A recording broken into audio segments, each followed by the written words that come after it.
ನಮಸ್ಕಾರ ವೀಕ್ಷಕರೇ, ನೀವು ನೋಡ್ತಾರ ಸಾಮ್ರಾಟ್ ನ್ಯೂಸ್. ನಾನು ನಿಮ್ಮ ನರ್ಸಿಂಗ್ ಸಾಮ್ರಾಟ್. ಇವಾಗ ನೀವು ನೋಡ್ತಿರೋ ವಿಡಿಯೋ ದೃಶ್ಯ ಬೀದರ್ ಮಹಾನಗರ ಪಾಲಿಕೆ ವ್ಯಾಪ್ತಿಯಲ್ಲಿ ಬರುವ ಜನವಾಡ ರಸ್ತೆ ಹತ್ತಿರ ಇರುವ ಮಿನಿ ಬಸ್ ನಿಲ್ದಾಣ. ಈ ಒಂದು ಬಸ್ ನಿಲ್ದಾಣದ ಪರಿಸ್ಥಿತಿ ಯಾವ ರೀತಿ ಇದೆ, ಅಧಿಕಾರಿಗಳು ಯಾವ ರೀತಿ ಕರ್ತವ್ಯ ನಿರ್ವಹಿಸ್ತಾರೆ ಅನ್ನೋದು ತಾವು ಗಮನಿಸಬೇಕು. ಇಲ್ಲಿ ನೋಡಿದರೆ ಬೀದರಿನ ಮಹಾನಗರ ಪಾಲಿಕೆ ವ್ಯಾಪ್ತಿಯಲ್ಲಿ ಬರುವ ಈ ಒಂದು ಬಸ್ ನಿಲ್ದಾಣದ ಪರಿಸ್ಥಿತಿ ಯಾವ ರೀತಿ ಆಗಿಬಿಟ್ಟಿದೆ.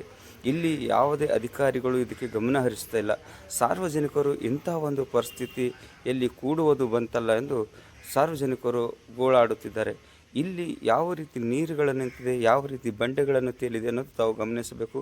ಕೂಡಲೇ ಸಂಬಂಧಪಟ್ಟ ಅಧಿಕಾರಿಗಳು ಯಾರೇ ಇರಲಿ ಇದನ್ನು ಕೂಡಲೇ ದುರಸ್ತಿ ಮಾಡಬೇಕು. ಸಾರ್ವಜನಿಕರಿಗೆ ಕೂಡುವುದಕ್ಕೆ ನಿಲ್ಲುವುದಕ್ಕೆ ಅವಕಾಶ ಮಾಡಿಕೊಡಬೇಕೆಂದು ಈ ಮೂಲಕ ತಮ್ಮ ಗಮನಕ್ಕೆ ತರಬಯಸುತ್ತಿದ್ದೇನೆ. ನಮಸ್ಕಾರ.